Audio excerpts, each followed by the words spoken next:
அனைவருக்கும் வணக்கம். பாரம்பரிய திருவள்ளுவர் குலவம்சம் பிரசன்ன ஜோதிடர் சுப மாரிமுத்து திருப்பூரிலிருந்து இந்த பதிவு உங்களுக்காக. ஐயா வணக்கங்க ஐயா. வணக்கம் ஐயா. ஐயா இப்போது மக்கள் சார்பாக ஒரு கேள்வி இன்றைக்கி நான் கேட்கலான் இருக்கேன். கேளுங்க ஐயா. ஐயா அதாவது இந்த ஜாதகத்தில் முடக்கு இருக்கு, ஜாதகத்தையும் முடக்கிருச்சு, கண்டிப்பாக அதனால் வாழ்க்கையில் நிறைய பிரச்சனைகள் அப்படின்னு சொல்லி நிறைய பேர் கேட்குறாங்க. கண்டிப்பாங்க ஐயா. இந்த முடக்குங்கிறது என்னங்க ஐயா? அதற்கும் கர்மாவுக்கு ஏதாவது சம்மந்தம் இருக்காங்க ஐயா? ரொம்ப பற்றி சொன்னீங்கன்னா ரொம்ப உதவியாக இருக்குங்க. நல்ல கேள்விங்க ஐயா. இந்த கர்மாவே முதல்ல எங்கேருந்து வருது அப்படிங்கிறது தான் இப்போ நம்ம சொல்ல போகிறோம். இதுவரைக்கும் எத்தனையோ கருத்துக்களெல்லாம் நீங்கள் இந்த உலகத்தில் கேட்டிருப்பீங்க.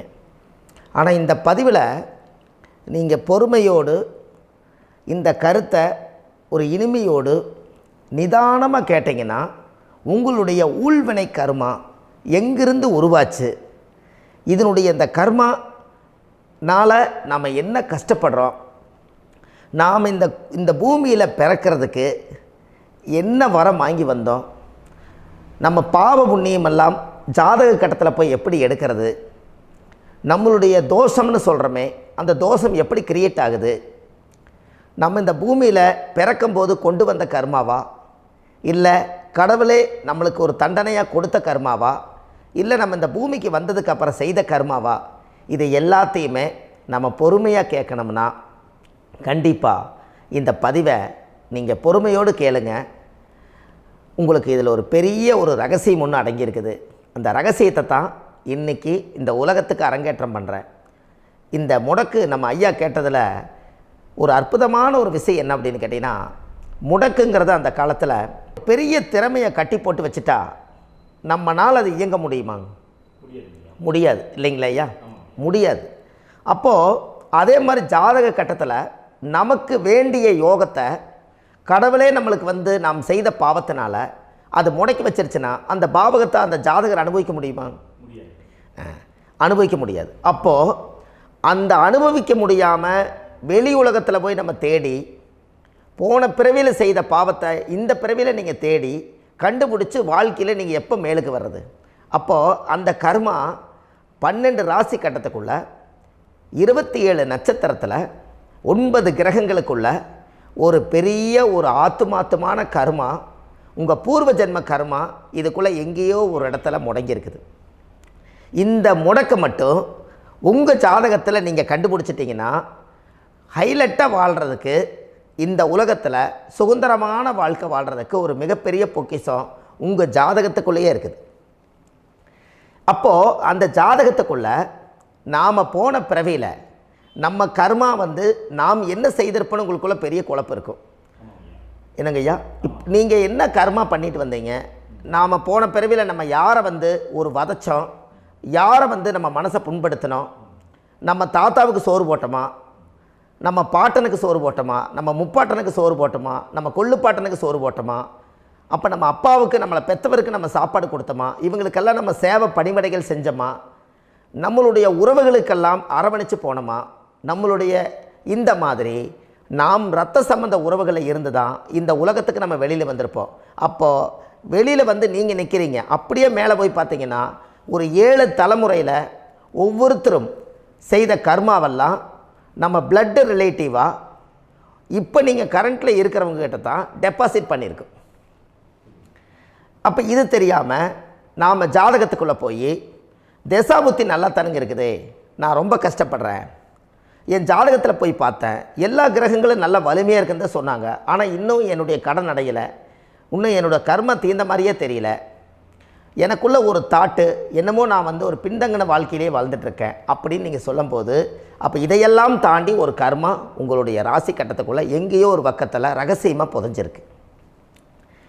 அப்போது அந்த ரகசியமாக புதைஞ்சிக்கக்கூடிய அந்த முடக்கு தான் இன்றைக்கி இந்த உலகத்துக்குள்ளே நீங்கள் தெரிஞ்சுக்கக்கூடிய விஷயம். அப்போ அந்த முடக்குங்கிறது ஒன்று உண்மை. இந்த உலகத்துக்கு நம்மளை எல்லாத்துலேயும் நல்லா யோசிச்சு பாருங்கள். 12 ராசி கட்டம் இருக்குதுங்களா ஐயா? ஆமாங்க ஐயா. ஆனால் கிரகம் எத்தனை இருக்குதுங்க? 9 தான் இருக்குங்க ஐயா. ஆமாம், 12 ராசிக்கு 12 கட்டத்துக்கு 12 கிரகம் கொடுத்துருக்கலாமல்ல கடவுள். அப்போ ஏன் 3 கட்டத்தை மட்டும் எம்டி பண்ணி மீதி 9 கிரகத்தை வச்சுக்கிறாருன்னா, அப்போ நாம் செய்த 3 தலைமுறை கர்மாவுக்கு அது எந்த கட்டம் பிளாக் ஆகுதோ அந்த கட்டத்துக்குள்ளே ஏதோ ஒரு ரகசியம் இருக்கிறனால தானே எங்கேயோ ஒரு பக்கத்தில் நீங்கள் கண்டிப்பாக கர்மாவில் மாட்டுவீங்கிறது கடவுளே படைச்சு தானே இதை உருவாக்கியிருக்காரு. 12 ராசிக்கு 12 கட்டம் கொடுத்துருந்தா எங்கே நீங்கள் சுற்றி வந்தாலும் ஏதோ ஒரு வீட்டுக்குள்ளே போய் உட்காந்துக்கலாம். ஆனால் ஒரு வீடு சுத்தமாக இருக்குது, ஒரு வீட்டில் 4 கிரகம் இருக்குது, ஒரு வீட்டில் 3 கிரகம் இருக்குது, ஒரு வீட்டில் 5 கிரகம் இருக்குது, ஒரு 3 வீடு 4 வீடு காலியாக இருக்குது. அப்போ எங்கேயோ ஒரு ராசி கட்டத்துக்குள்ளேயே கடவுளுடைய கர்மா விளையாட்டு, அது ரகசிய விளையாட்டு தான். அப்போது இந்த இடத்துல தான் உங்கள் ஜாதகத்தில் முடக்கு இருக்குது. இந்த முடக்கை நீங்கள் எப்படியெல்லாம் அதை ஆராய்ச்சி பண்ணி கண்டுபிடிக்க முடியும் அப்படிங்கிற ஒரு விஷயத்தை தான் இன்றைக்கி நம்ம இந்த உலகத்துக்குள்ளே இதை நுழைக்க போகிறேன். இப்போ அப்பா செய்த பாவம்னு ஒன்று இருக்குமில்லங்க ஐயா, நம்ம அறியாத வயசில் தெரியாதில்ல, அப்பா செய்த பாவம்னு இருக்கும். அப்பாவுடைய சொத்து பிள்ளைக்குத்தானா, அப்பாவுடைய பாவம் பிள்ளைக்குத்தானே, என்னங்க ஐயா? சரி, அப்போ தாத்தா இருக்கிறாரு, தாத்தாவுடைய கர்மா உயிர் எங்கே எழுதி வைக்கிறாருங்க? அப்போது மகனை விட்டுறாரு. அப்போ தாத்தா மாதிரியே முகம் இருக்குது, தாத்தா மாதிரியே அவருடைய நடை உடை பாவனை இருக்குது, அவர் தாத்தாவுடைய ஜீனு தான் அப்படின்னு இவர் சொல்லும்போது, அப்போ தாத்தாவுடைய சொத்து பேரனுக்கு சொந்தம்னா தாத்தாவுடைய பாவம் எங்கே போகுங்க? Very good. அப்போ அப்போது இந்த கர்மா எப்படி டிரான்ஸ்ஃபர் ஆகுதுன்னு உங்களுக்கு தெரியுதா? அப்போ நீங்கள் போன பிறவியில் அந்த தாத்தாவுடைய பேரனை நீங்கள் பிறக்கிறதுக்கு கர்மம் உங்களை செயல்பட வச்சுருக்குது. அதனால் நீங்கள் தாத்தாங்கிறீங்க. அதனால் அந்த கௌரவமாக எங்கள் தாத்தா சம்பாரித்த சொத்து நான் தான் அனுபவிக்கணுங்கிற விதியை நீங்கள் உருவாக்கிறீங்க. அப்போது இந்த ஜாதகத்தில் அந்த ஊழ்வினை தோஷந்தான் ஏதோ ஒரு வழியில் உங்களை கர்மாவை செயல்படுத்துது. அதனால தான் இந்த ஜாதகத்தில் எந்த ஒரு முடக்கை எடுக்கிறதா இருந்தாலும் சூரியன் என்ற நட்சத்திரம் எதுவோ அந்த நட்சத்திரத்துக்கு எந்த வீடு முடக்காகுதோ அங்கே தான் உங்களுடைய கர்மா ஒளிஞ்சிருக்கும். இதுதான் உங்களுடைய பெரிய ஒரு பொக்கிஷமான ரகசியம். சரிங்க ஐயா, இப்போ இதில் நவகிரகங்கள் 9 இருக்கும்போது ஏன் சூரியனை மட்டும் நம்ம இதில் எடுத்துக்கணும்னு நீங்கள் சொல்கிறீங்க? நல்ல கேள்விங்க ஐயா. நீங்கள் கேட்டீங்க பார்த்தீங்களா, 9 நவகிரகம் இருக்கும்போது சூரியனை மட்டும், அந்த சூரியன் என்ற நட்சத்திரம் பிறக்கும்போது அந்த வீடு மட்டும் முடக்காகுன்னு நீங்கள் கேட்டீங்க இல்லையா? இதுதான் அற்புதமான கேள்வி. ஏன் அப்படின்னு கேட்டிங்கன்னா, சூரியன்னா அப்பாவோட உயிர் கரு போய் அம்மாவுடைய பனிக்கூடத்தில் கர்ப்பத்தில் வச்சு 10 மாதம் 300 நாள் சுமந்து நீங்கள் இந்த பூமிக்கு வெளியில் வரும்போது நீங்கள் என்ன பாவத்தை இவங்க விதைச்சாங்களோ அந்த கர்மாவை வாங்கிட்டு தான் நீங்கள் வெளியில் பிரசவமாகறீங்க. இதுதானே? அப்போ சூரியன் என்ற நட்சத்திரம், அந்த சூரியனுங்கிறது உயிர் கருவல்லவா, அப்பாவுடைய உயிரணுக்கள் அம்மாவுடைய கருவிக்குள்ளே போய் நாம் குழந்தை வடிவத்தில் இருந்து 300 நாள் பாவ உன்னித்த பதிவில் ஏட்டு எழுதி ஒரு ஜாதகத்தை கையில் கொடுத்து பிறந்த உடனே உங்களுக்கு ஒரு ஏட்டை பெரட்டி நீ இப்படித்தான் விதி, இனிமேல் இப்படித்தான் நீ வாழணும்னு சொல்லி உங்கள் கர்மாவை நீங்கள் கர்மாவோடு தானே வெளியில் பிறக்கிறீங்க. அப்போ சூரியன் என்ற நட்சத்திரம் தானே இந்த உலகத்துக்கு ஒரு பெரிய ஒரு மகத்துவம். இப்போ பாருங்கள், விடிய வரைக்கும் நம்ம முழிச்சிட்ருக்குறோம், காலையில் சூரிய உதயமானால் அவங்கவுங்க செயல்படுறோம். மீதி எல்லா கிரகங்களுக்குமே வெளிச்சத்தை கொடுக்கக்கூடிய சக்தி சூரியனுடைய பிம்ப ஒளிக்குத்தானே உண்டு, என்னங்க ஐயா? அதனால தான் மேசத்து உச்ச வீடுன்னு சொல்லி மேசத்தை உச்சம்னு சொல்லி சூரிய உச்சத்தை அங்கே தான் வச்சாங்க. அப்போது அந்த காலச்சக்கரத்துக்கு 5ஆம் இடம் பூர்வ புண்ணியஸ்தானத்தில் போய் சிம்மத்தில் கொண்டு போய் சூரியனை ஆட்சி வீடுன்னு வச்சாங்க. அப்போது சூரியனில் இருந்து தான் அந்த மையப்புள்ளி உருவாகுது. அப்போ உங்களுடைய ஜாதகத்தில் அந்த சூரியனாகப்பட்டவர் பிறக்கும்போது நீங்கள் உங்கள் ஜாதகத்தை நீங்கள் எடுத்துக்கங்க ஐயா. நீங்கள் இன்றைக்கே போய் கதவை திறந்து உங்கள் பெட்டியை திறந்து பீர்வாவுக்குள்ளே உங்களுடைய ஜாதகம் இருக்குது, அந்த ஜாதகத்தை எடுத்து ஜோதிடர்கிட்டையே நீங்கள் சந்தேகம் கேட்குறக்கு முன்பு நீங்களே உங்களுடைய கர்ம பற்றி தெரிஞ்சுக்கிறதுக்கு இந்த பதிவில் உங்களுக்கு ஒரு ரகசியத்தை சொல்லித்தரேன். உங்கள் ஜாதகத்தில் இப்போ இது வரைக்கும் ராசி கட்டத்தை நீங்கள் பார்த்துருப்பீங்க, ஆனால் பாதசாரம்னு ஒன்று இருக்கும் இல்லைங்களா? ராசிக்கு பாதசாரம்னு ஒன்று இருக்கும். சூரியன் என்ன நட்சத்திரத்தில் இருக்குது, சந்திரன் என்ன நட்சத்திரத்தில் இருக்குது, செவ்வாய் என்ன நட்சத்திரத்தில் இருக்குது, புதன் என்ன நட்சத்திர காலில் நிற்குது, இதெல்லாமே அந்த சாரம் இல்லாத ஜோதிடம் சோரம் போய்விடும். அதனால் அந்த சாரத்தில் நிற்கிது பார்த்தீங்களா கிரகம், அதில் இப்போ நீங்கள் உங்களுடைய ராசி கட்டத்தை ஓப்பன் பண்ணுங்கள். இதில் ராசி கட்டத்தில் சூரியன் என்ற நட்சத்திரம்னு ஒன்று இருக்கும் இல்லைங்களா? அது எதுவாக வேணாலும் இருந்துட்டு போட்டோம்.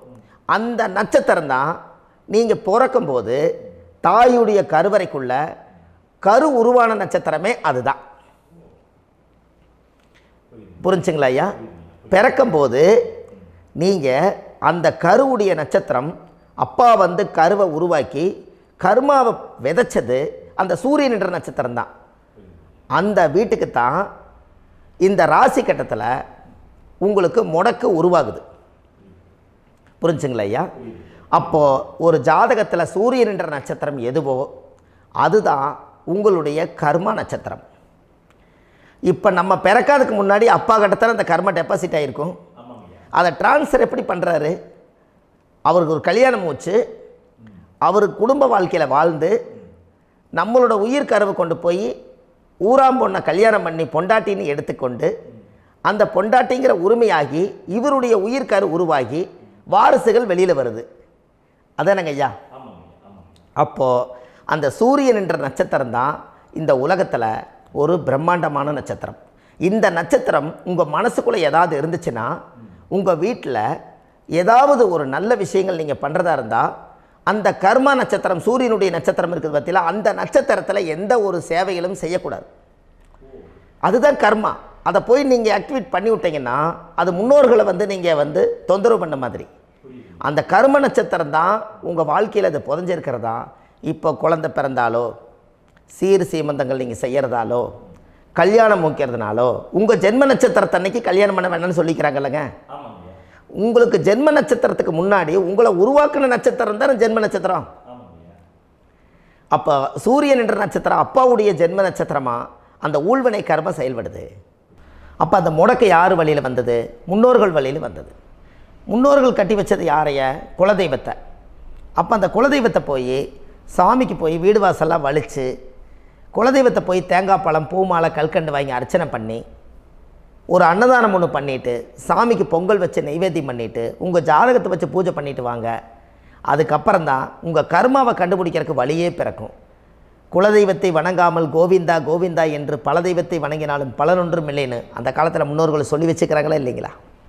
அதனால் கண்டிப்பாக அதை கண்டுபிடிச்சி நீங்கள் அதுக்கு ஒரு நைவேத்தியம் பண்ணால் மட்டும்தான் முதல்ல உங்கள் 5ஆம் பாவம் முன்னோர்கள் அது வேலை செய்யும். குலதெய்வ ஆலயத்துக்கு போயிட்டு வாங்க.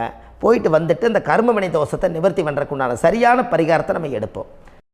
அப்போது உண்மையாலுமே ஒரு ராசி கட்டத்துக்குள்ளே இந்த மாதிரி ஒரு அந்த கர்ம தோஷம் இருப்பதனால இந்த கர்மா தோஷத்துக்கு அந்த முடக்க தோஷங்கிறத நீங்கள் எடுத்து அதை கண்டுபிடிச்சி அந்த சூரியன் என்ற நட்சத்திரம் எந்த ராசி கட்டத்தில் போய் முடக்காயிருக்குதோ அந்த முடக்கு எந்த பாவகம் வந்து நம்மளுக்கு லாக் ஆகிருக்குதோ அந்த பாவகத்துக்கு உண்டான பரிகாரங்கள் அதுக்குரிய ஸ்தலங்கள் அந்த கோவில்களில் போய் சுவாமிக்கு தேங்காய் பழம் பூமாலை கல்கண்டு வாங்கி அர்ச்சனை பண்ணி நீங்கள் அந்த கோவிலுக்குள்ளே போய் உட்காந்து சாமி கும்பிட்டு வந்தீங்கன்னா உங்களுடைய ஜாதகத்தில் இருக்கக்கூடிய அந்த முடக்கு தோசை நீங்கி வாழ்க்கையில் நீங்கள் எதை சாதிக்க வந்தீங்களோ அந்த சாதனையை நீங்கள் சாதிச்சிட்ருப்பீங்க. புரிஞ்சுங்களா ஐயா?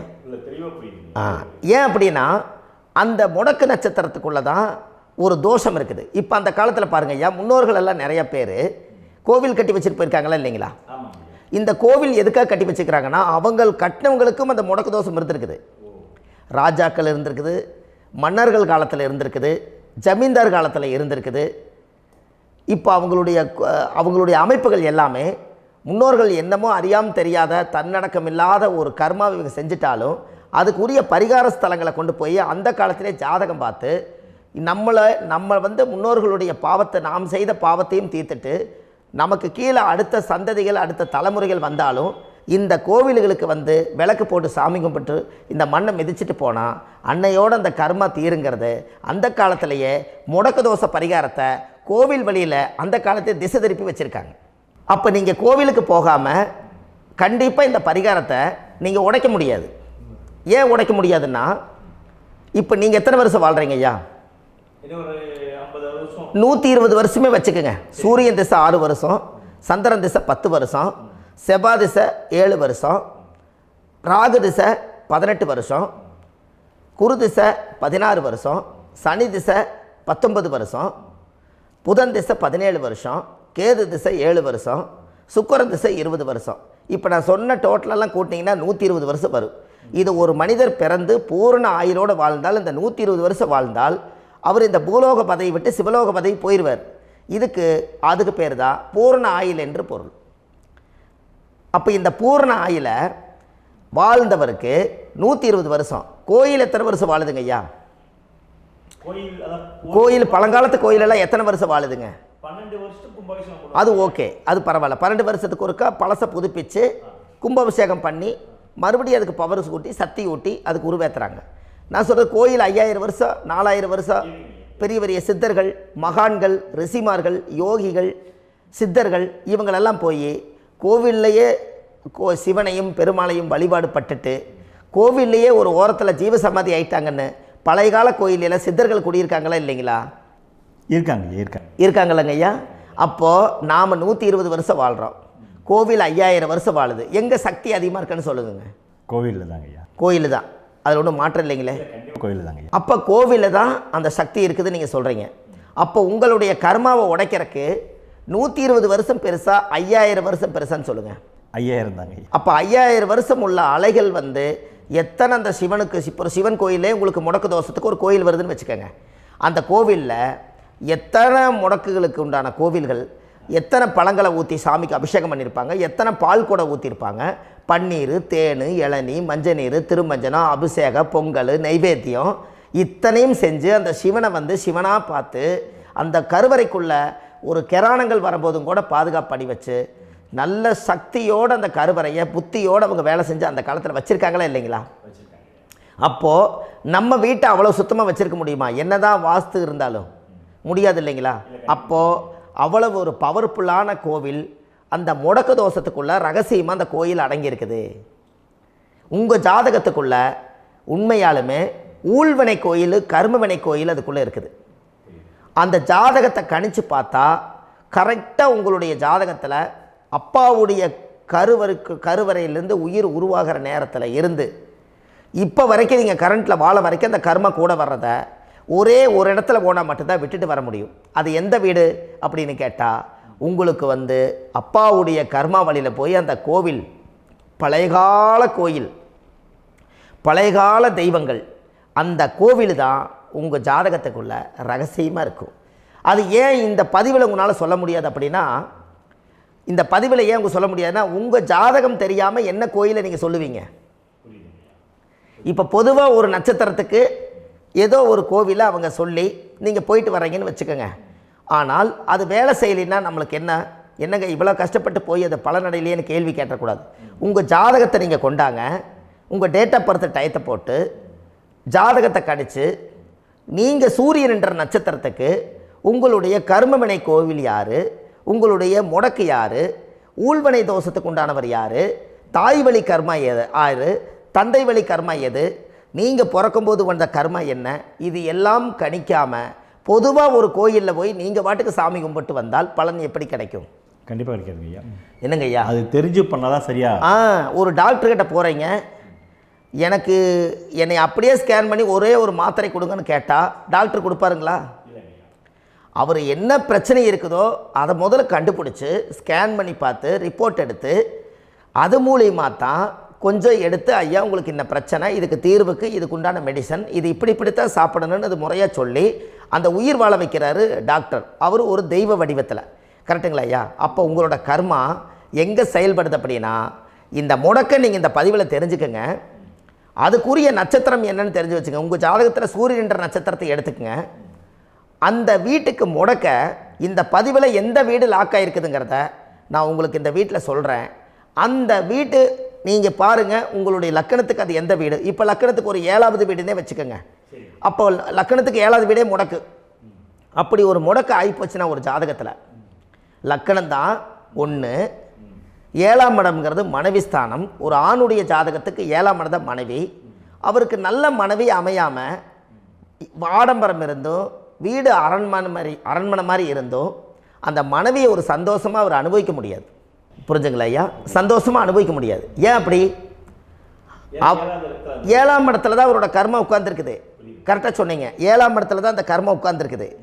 அப்போ அந்த 7ஆம் இடத்துல இருக்கக்கூடிய அந்த கர்மா போன பிறவியில் நீ மனைவிக்கு சோறு போடாமல் மனைவியை கட்டி வச்சு அடிக்கிறதும், மனைவியை துன்புறுத்துறதும், அந்த மனைவி இருக்கவே இன்னொரு வாழ்க்கைக்குள்ளே போகிறதும், இங்கே வாழ வேண்டிய தாம்பத்திய சந்தோஷத்தை கொண்டு போய் இன்னொரு இடத்துல கொடுக்கறதும், தெரிஞ்சிருந்தே நம்மளுடைய மனசுக்குள்ளே திருடுத்தனமாக வாழ்கிறதும், இது எல்லா கர்மாவும் போன பிறவியில் நாம் செய்த ஊழ்வினை கர்மா தான் உங்கள் ஜாதகத்தில் 7ஆம் இடம் முடக்கு.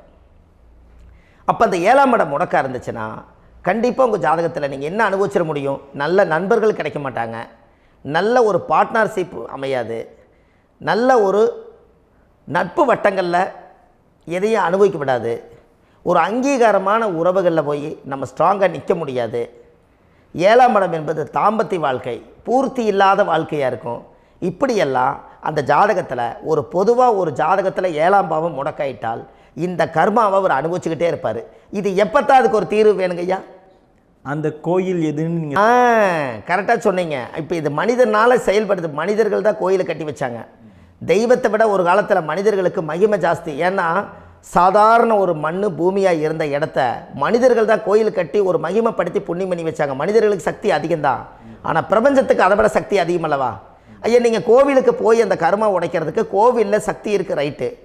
ஆனால் நம்ம வீட்டுக்கும் கோயிலுக்கும் ஒரு மிகப்பெரிய தொடர்பு என்னென்னா, அந்த கோயில் கட்டுறவங்க எல்லாமே பழைய காலத்து கோயிலெல்லாம் பாருங்கள், பஞ்சபூதத்தை வச்சு கட்டியிருப்பாங்க. பஞ்சபூதத்தை வச்சு தான் கட்டுவாங்க கோயில். அது உங்களுக்கு தெரியணும் இல்லைங்களா? பஞ்சபூதம்னா நீர், நெருப்பு, காற்று, பூமி, ஆகாயம். இந்த பஞ்சபூதத்தினுடைய சக்திகள் எல்லாம் ஒரே நேர்கோட்டுக்கு என்னைக்கு வருதோ அன்னைக்கு தான் அந்த கோவிலுடைய பாலக்கால் போட்டு 1000-2000 வருஷம் நிலச்சி நிற்கிறது. காரணம், இந்த பிரபஞ்சத்தில் பஞ்சபூதம் எப்படி நிலச்சி நிற்குதோ அதுபோல் 5000 வருஷம் நிற்கிறதுக்கு அந்த பஞ்சபூத சக்தி வச்சு தான் சாமி சிலையை பிரதிஷ்டை பண்ணி வச்சுருப்பாங்க. அதனால தான் இந்த கோயில்கள் எல்லாம் 5000 வருஷமாயும் எத்தனையோ கிராணங்களை எல்லாம் தப்பிச்சிருக்கிறதுக்கு காரணம். அப்பேற்பட்ட புண்ணிய ஸ்தலம் உங்களுக்கு எதுன்னு தெரியணும் அல்லவா? என்னங்கய்யா? அப்பேற்பட்ட புண்ணிய ஸ்தலம் உங்களுக்கு எதுன்னு தெரிஞ்சால் தானே நீங்கள் போய் செய்ய முடியும், இல்லாட்டி கண்டிப்பாக தெரியாது. அப்போ இந்த முடக்கு தோஷத்தை கடவுள்கிட்ட கொண்டு போய் ஒப்படைக்கணும். நாம் பிறக்கும் போது கொண்டு வந்த கர்மாவை நாம் இருக்கும் காலத்தில் கொண்டு போய் இந்த கர்மாவை சுத்தப்படுத்தி, நீங்கள் பாவ ஆத்மாவை இந்த பூமியில் பிறந்து பூலோகத்தில் எல்லா புண்ணியத்தையும் செஞ்சுட்டு இந்த பூலோகத்தை விட்டு நீங்கள் போகும்போது புனித ஆத்மாவாக போகணுன்னா உங்கள் கர்மாவை கொண்டுட்டு போகாதீங்க, கர்மாவை நிவர்த்தி செய்யுங்க. என்னங்கய்யா? அப்போ கர்மாவை சுத்தப்படுத்துங்க. கர்மாவை சுத்தப்படுத்திட்டு உங்களுக்கு பிறக்கிற குழந்தைகளுக்கு அந்த கர்மாவை டிரான்ஸ்ஃபர் பண்ணாமல் உங்களோட நில் பண்ணுங்க. ஒரு உதாரணம் சொல்லட்டுங்களா ஐயா? ஒரு காந்தம் ஒன்று இருக்குது இல்லைங்களா? ஒரு காந்தம்ங்கிறது ஒரு தாத்தாவாக வச்சுக்கோங்க. ஒரு இரும்பை கொண்டு போய் வச்சா ஒட்டு மோட்டாதா? அப்போ ஒட்டுனோடனே காந்தம்ங்கிறது தாத்தா, அவருக்கு பிறந்த வாரிசுக்கு அந்த கர்ம டிரான்ஸ்ஃபர் ஆயிருமா? சரி, இன்னொரு இரும்பை கொண்டு போய் வைங்க, ஒட்டு மோட்டாதா? அப்போ அது பேரனுக்கு வைங்க, பேரனுக்கு வந்துருச்சு அந்த கர்மா. இன்னொரு இரும்பை கொண்டு போய் வைங்க, அந்த காந்தத்துக்கு நேர் இன்னொன்று வைங்க, ஒட்டு மோட்டாதா? அப்போ அதை கொண்டு போய் நம்ம கொள்ளு பேரனுக்கு வைங்க. இப்படியே டிரான்ஸ்ஃபர் ஆகி தலைமுறையாக இந்த கர்மா தொடர்ந்துக்கிட்டே இருக்குது. இந்த இடத்துல கொண்டு போய் காந்தத்துக்கு இரும்பு ஒட்டிகிட்டே இருக்குதுல்ல, இந்த இடத்துல ஒரு மரக்கட்டை செஞ்சு கொண்டு போய் கரெக்டாக வச்சுக்கினே போட்டுமா? அந்த மரக்கட்டையை கொண்டு போய் வைக்கிறவர் யார்? மரக்கட்டை வச்சுட்டு அடுத்த வாரிசு புனிதமாக பிறந்துட்டு அந்த மேலே இருக்கிற கர்மாலாம் இந்த அடுத்த இதுக்கு வராதில்ல. இதுதாங்க ஐயா கர்மா. தொடர்ந்து வரக்கூடிய கர்மாவை அதை நில் பண்ணணுங்கிறதுக்கு பேர் தான் இந்த உதாரணத்தை சொன்னவங்களுக்கு. அப்போ நாம் இந்த பூலோகத்தில் நம்ம ஒரு தாயுடைய கருவறையில் இருந்து தொப்புள் கொடி அறுக்கும் நேரம் நாம் என்ன கர்மாவை வாங்கி வந்திருந்தாலும் அதையெல்லாம் ஆராய்ச்சி செய்து ஜாதகத்தில் முழுமையாக கண்டுபிடிச்சி ஒரு காலம் இல்லைனாலும் ஒரு காலம் நம்ம நல்லா இருக்கிறதுக்காக, நம்ம வாரிசுகள் எல்லாம் நலமடைஞ்சு வளமடைஞ்சு வர்றதுக்காக இந்த கர்மா தோஷத்தை கரெக்டாக கண்டுபிடிச்சி சரியான கோவிலுக்கு போய் நீங்கள் கர்மாவை நிவர்த்தி பண்ணி அங்கே பூஜை புனஸ்தானங்கள், சகசரநாம பூஜைகள், ஓமங்கள், வழிபாடுகள் இதெல்லாம் நீங்கள் செஞ்சு உங்களுடைய பாவத்தை எல்லாம் கழித்து உங்கள் ஜாதகத்தவே யோகமாக மாற்ற முடியும். கண்டிப்பாக மாற்ற முடியும். ஏன்னா நம்ம யாரை நம்பி செய்கிறோம்? சரியான கடவுள்கிட்ட வழிகாமிக்க போகிறோம். அப்போ கடவுள் பொய்யாயிருவாரா? ஐயா நம்ம அதாவது அந்த காலத்தை சொல்லுவாங்க, சத்தியுள்ள சாமி கும்பிட்டு புத்தி உள்ள உள்ளே பெக்கணும்னு சொன்னாங்க. 16 வதபதன்னு பெக்கலை, எல்லாம் அறிவோடு பெற்றாங்க. அதனால் எல்லாமே தாய் தந்தைகள் பேச்சை கேட்டாங்க. அன்றைக்கி எல்லாருமே தாய் தந்தைகளுக்கு தூணாக நின்னாங்க. அப்போ அந்த காலத்தில் சத்தியுள்ள சாமி கும்பிட்டு புத்தி உள்ள உள்ளே பெக்கணும்னு சொல்லி அன்றைக்கி அறிவோடு பெற்று இந்த கர்மாவை ஆளுக்கு ஒரு கர்மாவை டிரான்ஸ்ஃபரை பிரித்து எல்லாரும் சுத்தப்படுத்தினாங்க. இன்றைக்கி நம்ம ஒரு குழந்தை 2 குழந்தை பெற்று வச்சுருக்கோம். அவங்களுக்கே இவ்வளவு கர்மா வந்துருச்சுன்னா இந்த குழந்தைகளுக்கு என்னைக்கு இந்த கர்மாவை போய் கண்டுபிடிச்சி நீங்கள் எப்போ சரி பண்ணுவீங்கன்னு. அப்போ இந்த வாழ்க்கையில் ஏதோ ஒரு பிரபஞ்ச சக்தி நம்மளை அறியாமல் என்னமோ ஒரு இயக்கத்தில் கொண்டு போய் விட்டுருச்சுங்களா? அப்போ இனிமேலாவது இந்த கர்மாவில் இருந்து கண்டிப்பாக நம்ம நிவர்த்தி ஆகணும்னு சொன்னால் இந்த முடக்கு தோஷத்தை யாரெல்லாம் கண்டுபிடிச்சி இந்த ஊழ்வினை கர்மாவில் இருந்து நாம் கருவறையில் சுமக்கும் போது 10 மாதம் நீங்களாம் என்னென்ன நினச்சிருப்பீங்க? அதாவது கருவறைக்குள்ள கருப்பாக ஒரு பிண்டம் இடப்பக்கம் கிடக்கையில் இந்த பூமிக்கு வரும்போது நீங்கள் என்னென்ன நினச்சிருப்பீங்க? இந்த பிறந்ததுக்கு அப்புறம் வந்து தான் அம்மா தெரியுது, அப்பா தெரியுது, தாத்தா தெரியுது, பாட்டி தெரியுது, இந்த உலகத்தில் கண்கொள்ளாத காட்சிகள் எல்லாம் தெரியுது, எல்லாம் தெரியுது. ஆனால் 10 மாதம் உங்கள் வாழ்க்கையில் நீங்கள் இருக்கும்போது நீங்கள் என்னென்னலாம் நினச்சி இந்த பதிவில் இறைவன் கொடுத்தாரோ அதையெல்லாம் அனுபவிக்கத்தான் வந்தீங்க. அதுக்கு இடையில இருக்கிறதான கர்மா. இந்த ஒரு விஷயம் உங்களுக்கு கிடச்சிருச்சுன்னா நீங்கள் எல்லாருமே ராஜயோகமாக பிழைப்பீங்கள்ல. இதில் ஏழை பணக்கார யாரையுமே சொல்ல வரல. அவங்க பிறக்கும்போது புண்ணியத்தை பொறுத்து தான் போன ஜென்மத்தில் நம்ம என்ன புண்ணியங்கள் பண்ணி வச்சோமோ அந்த புண்ணியத்தில் இன்றைக்கி நல்லா வாழ்கிறாங்க. ஒருத்தர் கேட்டார், என் ஜாதகத்தில்ங்க எங்கூட படித்தவர் இடம் வாங்கிட்டார், வீடு வாசல் கட்டிட்டார், தொழில் பண்ணிட்டார், நல்லா இருக்கார், ஆனால் நான் இன்னும் அப்படியே தான் இருக்கிறேங்கன்னு ஒருத்தர் கேட்டார். அதுக்கு ஒரு கருத்து என்னென்னா, டேட் ஆஃப் பர்த் ஒன்று தான், டைம் ஒன்று தானே வச்சுக்கோங்க. அவங்க அப்பா செஞ்ச புண்ணியம் வேறு, நீங்கள் செஞ்ச பாவங்கள் வேறு. அவர் செஞ்ச புண்ணியத்தினால அவருக்கு எல்லாமே முன்னாடி கிடைக்கிது. நீ கர்மாவெல்லாம் கழிச்சிட்டினா பின்னாடி கிடைக்க போகுது. இதில் மற்றவங்களை பற்றி வேற்றுமையாக நினைக்கிறதுல எந்த ஒரு இதுவுமே இல்லை. அப்போ ஒருத்தர் பார்த்து ஒருத்தர் வாழ வேண்டாம். உங்களுடைய சுய அறிவை வச்சு இந்த பூலோகத்தில் இந்த பூமியில் நீங்கள் 4 தெரிஞ்சு நல்ல விதமாக கற்றுக்கிட்டு இந்த உலகத்தில் சிறப்பாக வாழ கற்றுக்குங்க.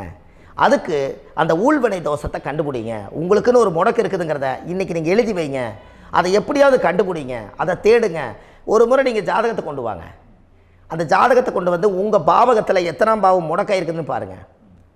அந்த பாவகம் முடக்காயிருச்சுன்னா உங்கள் வாழ்க்கையில் அதிலிருந்து உங்களால் வெளியில் வரவே முடியாது, கண்டிப்பாக வர முடியாது. அதை நீங்கள் கண்டுபிடிச்சா மட்டும்தான் நீங்கள் மேலே வர முடியும். ஏன்னா நிறைய பரிகாரங்கள், பூஜைகள், யாகங்கள், ஓமங்கள் எல்லாம் செய்து வச்சும் கூட அந்த கர்மவினைக்கு உண்டான கோவிலுக்கு போய் அந்த 5000 வருஷ பழமை வாய்ந்த தெய்வத்துக்கிட்ட போய் நீங்கள் முறையிட்டு விளக்கு போட்டு உங்கள் கர்மத்தை எல்லாம் நான் நீ தான் தீர்த்து கொடுக்கணும்னு சொல்லி நம்பிக்கையோடு நீங்கள் போய் அந்த சரணாகதி அடையிறீங்க பாருங்கள், அங்கே தான் உங்கள் கர்மாவை எடுத்து விடுறாரு. அப்போ இந்த ரகசியம் உங்களுக்கு வேணுமல்லவா? அப்போ உங்கள் ஜாதகத்தில் எங்கே முடங்கி அதுக்குரிய கோவில்கள் எல்லாம் என்ன, அதுக்கு தான பரிகாரம் என்ன, அதுக்கு நீர் பரிகாரம் என்ன, யாத்திரை பரிகாரங்கள் என்ன, நீங்கள் வீட்டில் இருந்தே செயல்படுத்தக்கூடிய பரிகாரங்கள் என்ன, பரிகாரம் கோவிலுக்கு போய்த்தான் நடக்குமா, இல்லை நாம் வீட்டில் வச்சு வணங்குறதுனால நடக்குமா, நாம் செய்யக்கூடிய தர்ம பரிகாரங்கள் என்ன, தான பரிகாரங்கள் என்ன, இப்படி பல விதமாக இருக்கிறனால உங்கள் ஜாதகத்துக்கு எந்த மாதிரி பரிகாரம் கனெக்ட் ஆகுதுங்கிறது தெரியணும். இது தெரியாமல் கண்டிப்பாக உங்களால் செயல்படுத்துறது ரொம்ப கஷ்டம். இதனால் இதை நீங்கள் தெரிஞ்சுக்கணும்னா இப்போ நம்ம பாருங்கள், நீங்கள் அந்த தெரிஞ்சுக்கிட்டாலே உங்கள் வாழ்க்கையில் ஒரு டைம் தான் நீங்கள் தெரிஞ்சுக்க போகிறீங்க. உங்களுடைய கர்மா என்ன, நீங்கள் எங்கே செயல்பட்டு போயிட்டுருக்கிறீங்க, உங்கள் போகிற பாதை சரியா இல்லை அந்த பாதையில் முள்ளு கல் இருக்குதா, இது எல்லாம் உங்களுக்கு தெரியலனா இந்த முடக்கை கண்டுபிடிக்கக்கூடிய சக்தி வாய்ந்த இந்த கர்மாவை நிவர்த்தி பண்ணுறதுக்கு வழிகள் இருக்குது. அதனால் நீங்கள் கண்டிப்பாக இந்த முடக்கை தெரிஞ்சுக்கணும். இந்த முடக்கு ராசினா என்ன உண்மையாலுமே உங்கள் வாழ்க்கையில் நீங்கள் தெரிஞ்சு இனிமேல் உங்கள் வாழ்க்கையில் இதுவரையிலும் கர்மாவுக்குள்ளேயே கஷ்டப்பட்டீங்க, வழி தெரியாமல் கண்ணை கட்டி காட்டில் விட்ட மாதிரி இருந்தீங்க. இனி அப்படி இருக்க வேண்டாம். உங்கள் ஜாதகத்தில் 12 ராசி கட்டத்தில் 9 கிரகம் போகும், மீனி 3 கிரகம், 3 கட்டம் உங்களுக்கு எங்கேயோ ஒரு பக்கத்தில் 3 கட்டம் எம்டியாக தான் இருக்கும். கரெக்டுங்களா? அது இல்லாமல் ஒரு ஜாதகம் பிறக்காது. ஏன்னா 9 கிரகத்துக்கு 9 கணக்கு போட்டால் 3 கட்டம் எம்டியாக தான் நிற்குது. அந்த கட்டத்துக்குள்ளே எந்த நட்சத்திரத்தில், எந்த சாரத்தில், எத்தனாவது டிகிரியில், எத்தனாவது பாதசாரத்தில், எத்தனை வெகுளையில், எத்தனை செகண்டுக்குள்ளே இந்த கர்மா உள்ளே புகுந்து உங்களை செயல்படுத்துதுங்கிறத கண்டிப்பாக உங்கள் ஜாதகத்தை கொடுங்க. பார்த்து இந்த விஷயத்தை சொல்கிறேன், நீங்கள் அந்த இடத்துக்கு போய் நிவர்த்தி பண்ணிவிட்டு உங்கள் வாழ்க்கையில் கொஞ்சம் காலம் வாழ போகிறீங்க. பாருங்கள், பிறந்ததுலேருந்து 20 வருஷத்துக்குள்ளே இளமையாக வாழ்கிறீங்க, குழந்தையாக வாழ்கிறீங்க. 20லேருந்து 40 வயசுக்குள்ளே தான் உங்களுக்கு ஒரு பொண்ணை பார்த்து கல்யாணம் பண்ணி ஒரு கரு உருவாக்குறீங்க. அதுக்கப்புறம் 40லேருந்து 60க்குள்ளே குழந்தை பெற்று கடமை முடிச்சிடுறீங்க. 60 வயசுக்கு மேலே ரிட்டையர்ட் ஆகிடுறீங்க. இந்த 20க்கும் 60க்கும் இல்லாத 20லேருந்து இந்த 40 வயசுக்குள்ளே உங்களோட தேடல் என்னவோ அது வாழ வேண்டிய சுகபோகமான வாழ்க்கை எல்லாமே அந்த 40க்குள்ளே தான் இருக்குது. இந்த 40க்குள்ளே இருக்கக்கூடிய வாழ்க்கையை இந்த கர்மா தெரியாமல் காலத்தை வீணாக்க வேண்டாம். வாழ வேண்டிய வயசில் நீங்கள் வாழணும். அதுக்குரிய கர்மாவை நீங்கள் சுத்தப்படுத்துங்க. எப்படியெல்லாம் நீங்கள் சந்தோஷமாக வாழ்கிறீங்கன்னு எனக்கு ஒரு தகவல் கொடுங்க. வேறு லெவலில் நீங்கள் இருப்பீங்க. கண்டிப்பாக இந்த பதிவில் உங்களுக்கு நான் இந்த விஷயத்தை கொடுக்க போகிறேன். இந்த முடக்கு நட்சத்திரங்கள் என்ன அப்படிங்கிறத இந்த பதிவில் நீங்கள் ஒரு நோட் ஒன்று எடுத்துக்கோங்க, குறித்து வச்சுக்கோங்க. இதில் இருந்து அவங்கவுங்களுக்கு முடக்கு நட்சத்திரம் என்னங்கிறத இந்த பதிவில் நான் உங்களுக்கு கொடுக்குறேன். இந்த வீடு தான் அது முடக்குங்கிறத சொல்கிறேன். இதையெல்லாம் நீங்கள் தெரிஞ்சு உங்கள் ஜாதகத்தவே நீங்கள் முடக்கு எடுத்து கண்டிப்பாக உங்கள் வாழ்க்கையில் நீங்கள் நல்லா இருப்பீங்க. அதுக்கு ஒரு நோட் எடுத்து வச்சுக்கோங்க. இது வரைக்கும் கர்மாவை பற்றி நம்ம பேசினோம். உங்கள் ஜாதகத்தில் சூரியன் என்ற நட்சத்திரத்துக்கு தான் முடக்குன்னு சொன்னீங்களே, எந்த வீடுங்கிற ரகசியத்தை இன்றைக்கி நம்ம எல்லோரும் தெரிஞ்சுக்கலாமா? இத்தனை காலமாக நீங்கள் தெரிஞ்சுக்காத ஒரு ரகசியத்தை இன்றைக்கி உங்கள் ஜாதக கட்டத்தில் நீங்களே முடக்க கண்டுபிடிச்சி அதுக்குண்டான பலனை தேட போகிறீங்க. அந்த தேடல் தான் உங்களை கொண்டு போய் உட்கார வைக்க போகுது. ஒரு உதாரணம், உங்கள் ஜாதகத்தில் பாதசாரம் இருக்குது அல்லவா? அந்த பாதசாரத்தில் சூரியன் என்ற நட்சத்திரம், சூரியன் நின்ற நட்சத்திரம் பாதசாரத்தில் கரெக்டாக எடுங்க. சூரியன் என்ற நட்சத்திரம் உத்திராட நட்சத்திரமாக இருந்தால் விருச்சிக ராசி வீடு தான் முடக்கு ராசி. அப்போ உங்கள் வாழ்க்கையில் அது மேசத்துக்கு அது 8வது வீடு, உங்கள் லக்கணத்துக்கு அது எத்தனாவது வீடு நீங்கள் பார்த்துக்கோங்க. அது செவ்வாயுடைய வீடு.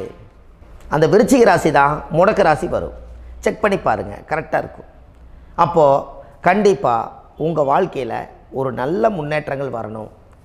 எடுத்த காரியம் ஜெயமடையணும். செய்யும் தொழிலில் லாபம் ஏற்படணும். 4 பேர்த்துக்கு முன்னாடி நான் கௌரவமாக வாழணும்.